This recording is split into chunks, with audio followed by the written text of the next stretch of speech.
ಅಭಿಪ್ರಾಯ ಅದ. ಯಾಕಂದ್ರೆ ಯಡಿಯೂರಪ್ಪನವ್ರು ಒಪ್ಪಲಾರದ ಯಾರನ್ನೂ ಗೆಲ್ಲಿಸಲಿಕ್ಕೆ ಸಾಧ್ಯ ಇಲ್ಲ. ಸಪೋಸ್ 2028ರಲ್ಲಿ ನಾವು ಅಧಿಕಾರ ಹಿಡಿಬೇಕಾದ್ರೆ ಯಡಿಯೂರಪ್ಪನವರು ಫ್ರಂಟಿಗೆ ನಿಲ್ಲಲೇಬೇಕು. ಹೀಗಾಗಿ ಅಂಥ ಪ್ರಬಲ ನಾಯಕರು ವಿಧಾನಸಭಾ ಚುನಾವಣೆಯಲ್ಲಿ ಇಲ್ಲ ಅನ್ನುವಂಥದ್ದು.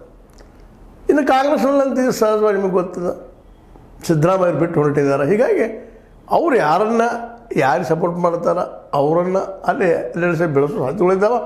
ಜೊತೆಗೆ ಒಂದಿಷ್ಟಲ್ಲೇ ಇಲ್ಲಿಯ ಸೆಕೆಂಡ್ ಲೈನ್ ಲೀಡರ್ಸ್ ಬಿ ಜೆ ಪಿಯಲ್ಲಿ ಕಿಂತಲೂ ಒಳ್ಳೆಯ ಹೆಸರಿದ್ದಂಥವ್ರು ಅಲ್ಲಿದ್ದಾರೆ. ಡಿ ಕೆ ಶಿವಕುಮಾರ್ ಆಗಿರ್ಬೋದು, ಪರಮೇಶ್ವರ್ ಅವರು ಆಗಿರ್ಬೋದು, ಕೆ ಪಾಟೀಲ್ ಅಂತವ್ರು ಆಗಿರ್ಬೋದು, ಜೊತೆಗೆ ಸತೀಶ್ ಜಾರಕಿಹೊಳಿ ಅಂತವ್ರು ಆಗಿರ್ಬೋದು. ಇವರಲ್ಲಿ ಹೆಸರುಗಳು 4-5 ಜನ ಇದ್ದಾರೆ, ಸೀನಿಯರ್ಸ್ ಇದ್ದಾರೆ, ಎಲ್ಲರೂ ಇದ್ದಾರೆ. ಅದರಲ್ಲಿ ಯಾರು ಯೋಗ್ಯ ಆ ಸಂದರ್ಭದಲ್ಲಿ ಹೈಕಮಾಂಡ್ ನಿರ್ಧಾರ ಮಾಡ್ತದೆ. ಅದು ಇವ್ರಿಗೆ ಒಂದು ಸ್ವಲ್ಪ ಒಳ್ಳೆಯದು ಇರಲಿ.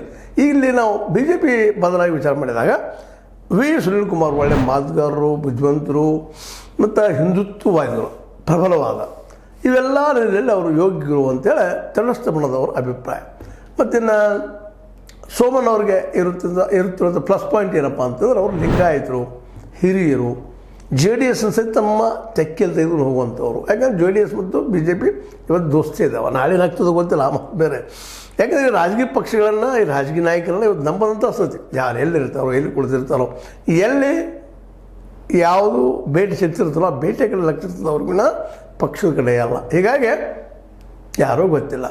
ಬಟ್ ಹೆಚ್ಚಿಗೆ ಒಂದು ವೇಳೆ ನೀವು ಯಡಿಯೂರಪ್ಪ ಒಪ್ಪಿಸಿದ್ರೆ ನಾವು ಆಗಬಹುದು ಅನ್ನೋದು ಇಬ್ಬರು ಅಭಿಪ್ರಾಯ ಒಂದೇ ಇದೆ. ಅಂದ್ರೆ ಯಡಿಯೂರಪ್ಪನವರು ಬದಲಾಗಿಲ್ಲ, ಲೀಡರ್ ಇಲ್ಲ.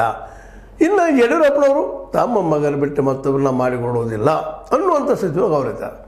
ಈಗ ನಾವು ಹಲವು ಸಲ ಅವ್ರನ್ನ ಪರೀಕ್ಷೆ ಮಾಡಿ ನೋಡಿದ್ದೇವೆ. ಯಾಕಂದ್ರೆ ತನ್ನಂತರ ತನ್ನ ಮಗನ ಬರಬೇಕು. ಇದು ದುರಂತ ನಮ್ಮ ದೇಶದ ಏನು ಮಾಡಲಿಕ್ಕೂ ಸಾಧ್ಯ ಇಲ್ಲ.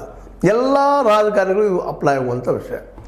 ಇಬ್ಬರ ಎಲ್ಲ ಒಬ್ಬರು ಒಳ್ಳೆಯವರಿದ್ದಾರೆ, ಭಾಳ ಪ್ರಾಮಾಣಿಕ ಇದ್ದಾರೆ, ಏನಿಲ್ಲ, ಹೀಗೆ ಹಾಗೆ ನಾವು ಹೇಳ್ಬೋದು. ಅಂಥವ್ರಿಗೆ ಭಾಳ ಪ್ರಾಮಾಣಿಕ ಇದ್ದವ್ರಿಗೆ